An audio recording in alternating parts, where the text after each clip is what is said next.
Sometimes when you change the way you look at things, the things you're looking at change. Sometimes the problem isn't the picture, it's the frame. Same scene, same scars, different angle, different name. I used to stare at my life like it owed me an apology, zoomed in on every flaw like it was proof of a prophecy, magnified misery, minimized mercy. Called it realism when really it was fear in a philosophy hoodie. I said, maybe the world is against me, which felt deep until I realized the world wasn't even thinking about me. That one stung, but it freed me. I learned perception is a prison with invisible bars. You don't need locks when the mind does the guarding. Same facts, new focus. Same truth, new lens. Same storm, different stance. Are you drowning in it or learning to swim? Because sometimes the monster isn't real. It's just your shadow standing too close to a wall. I thought pain was permanent, thought struggle was sentence, thought if life dealt me chaos, it meant I was defective. Turns out perspective is predictive. What you expect, you collect. If you keep scanning for wreckage, don't act surprised when you detect it. I trained my brain like a bloodhound for bad news, then blamed the scent when it kept finding wounds. Here's the dark joke no one laughs at fast enough. Misery loves company, because company makes misery feel justified. We bond over brokenness, compare scars like credentials, confuse shared suffering with shared solutions. But pain isn't deep, it's loud. Growth is quiet.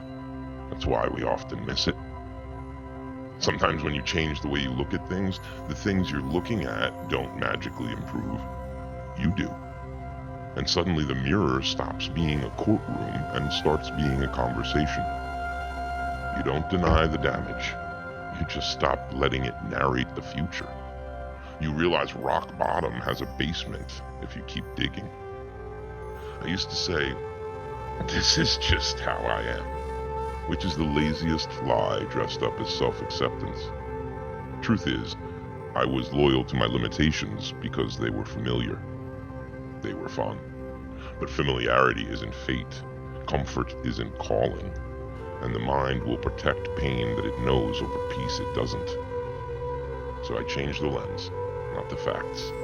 Changed the questions, not the past. And instead of, why does this keep happening to me?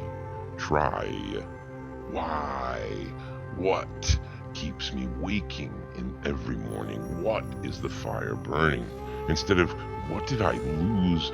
I could try, look at how much is left. Not exactly optimism, but strategy. Reality doesn't shift because you wish harder or pray longer.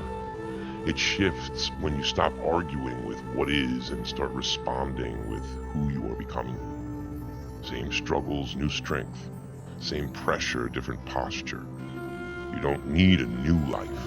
You need a new line of sight. I'm not saying pain disappears. I'm saying it stops being the boss. I'm not saying darkness lies. I'm saying it exaggerates. I'm not saying perception is everything. I'm saying it decides whether everything feels like a curse or a curriculum. Sometimes when you change the way you look at things, the things you're looking at change because you stopped looking at them like they define you. You start seeing patterns instead of punishments, lessons instead of labels, movement instead of meaninglessness. And yeah, the world's still wild. People still disappoint. Life still hits below the belt. But now you're not asking the dark to explain itself. You're learning to see in it. Same life, new eyes. And that changes everything.